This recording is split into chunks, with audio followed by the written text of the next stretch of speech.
Everyone, welcome to the channel.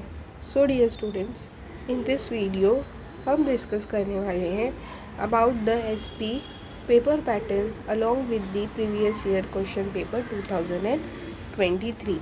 Okay, तो यहाँ पे आप लोगों को स्क्रीन पे आपके पेपर्स दिख रहे होंगे कि आपका जो सेक्रेटेरियल प्रैक्टिस का जो पेपर है वो किस फॉर्मेट में रहेगा, वो आज हम इस वीडियो में डिस्कस करने वाले हैं. और मैं आपसे एक रिक्वेस्ट करूँगी कि इस वीडियो को आप लास्ट तक देखिएगा, क्योंकि मैं कुछ इंपॉर्टेंट टिप्स देने वाली हूँ जिससे कि आपको पेपर को अटेम्प्ट करने में बहुत ज़्यादा हेल्प होने वाली है. ठीक है, तो आप लोग से रिक्वेस्ट है कि वीडियो को एंड तक देखिएगा. ठीक है, so now we will start with our video. सबसे पहले जो पेपर है, ठीक है, ये है 2023 का पेपर. ओके, लास्ट ईयर का जो पेपर है सेक्रेटेरियल प्रैक्टिस का. Question number first A, select the correct answer from the options given below and rewrite the sentences. तो यहाँ पे आप लोगों को सिर्फ आंसर नहीं लिखने हैं, आप लोगों को क्या करना है, क्वेश्चन के साथ साथ आंसर लिखने. क्वेश्चन भी लिखना इज़ कंपलसरी, जैसे यहाँ पे क्वेश्चन में मेंशन भी किया हुआ है रीराइट द सेंटेंसेस. ठीक है, तो सेंटेंसेस को वापस से लिखना है, फिर उसमें आंसर को फिल करना है. ओके, तो यहाँ पे company has to pay dash to the government, that is taxes to the government.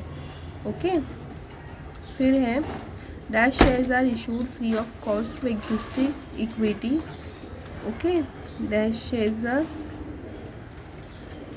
Issued free of cost to existing equity share holders, equity shares.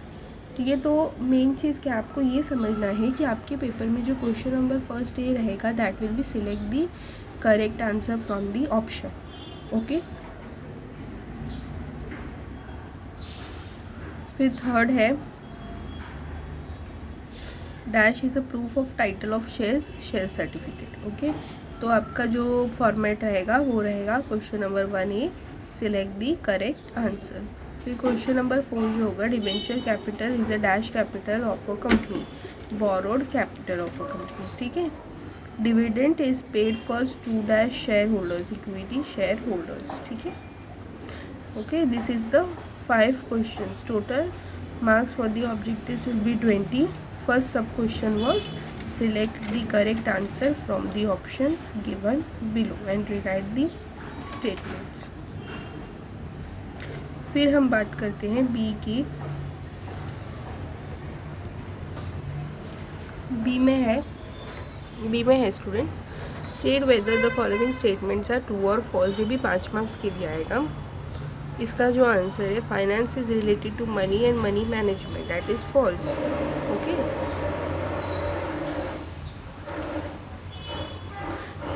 Finance is related to money and money management, तो ये answer true होगा, false नहीं होगा, true होगा ये answer, क्योंकि finance मतलब money ही होता है.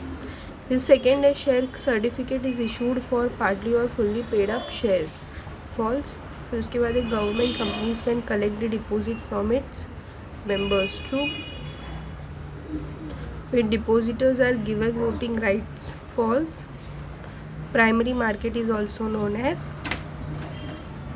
New issue market, that is true. Okay, तो ये थे आपके आंसर्स. तो ये जो आपका पहले क्वेश्चन का जो सेकंड सब क्वेश्चन होगा, दैट विल बी ट्रू और फॉल्स. सी जो है, फाइंड दी ऑड वन.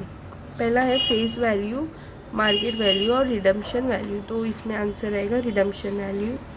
फिर कन्वर्टिबल डिबेंचर्स, इररिडीमेबल डिबेंचर्स और सिक्योर्ड डिबेंचर्स, तो इसमें आंसर रहेगा secured debentures. Okay,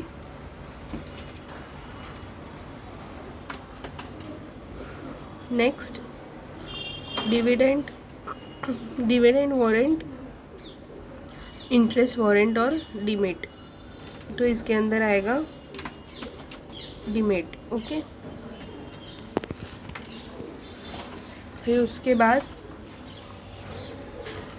DP, RBI और डिपॉजिटरी, आरबीआई. ओके, फिर फाइनल डिविडेंड, इंटरियम डिविडेंड और इंटरेस्ट. तो इसके अंदर आएगा इंटरेस्ट। तो ये थे आपके सी सब क्वेश्चन। सी के अंदर आएगा find the odd man out. Okay, अब हम नेक्स्ट वाले की बात करते हैं, that is D1, select the correct option from the bracket. तो यहाँ पे आप लोगों को क्या करना है, जो ब्रैकेट नीचे दिया हुआ है उसमें से सही ऑप्शन चूज़ करके फिलअप करना है। ओके, तो ये भी जो रहेगा वो आपके 5 मार्क्स का होगा। इसका ये मतलब है कि आपको क्वेश्चन नंबर 1 में 4 सब क्वेश्चन आएंगे। सारे सब क्वेश्चन कितने कितने मार्क्स के आएंगे, 5-5 मार्क्स के आएंगे, तो वो 20 मार्क्स हो जाएगा। ओके,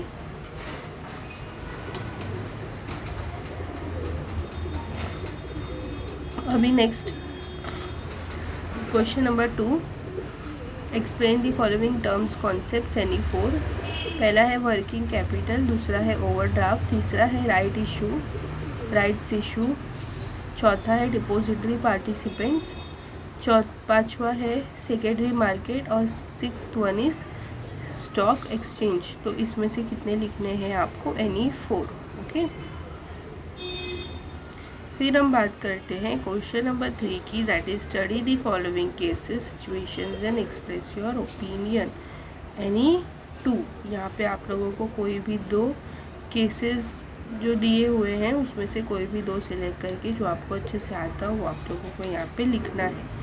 फिर है question number 4, distinguish between the following any 3। Okay, यहाँ पे आप लोगों को टोटल 3 और 4 दिए, उसमें से कोई भी 3 को अटेम्प्ट करना है।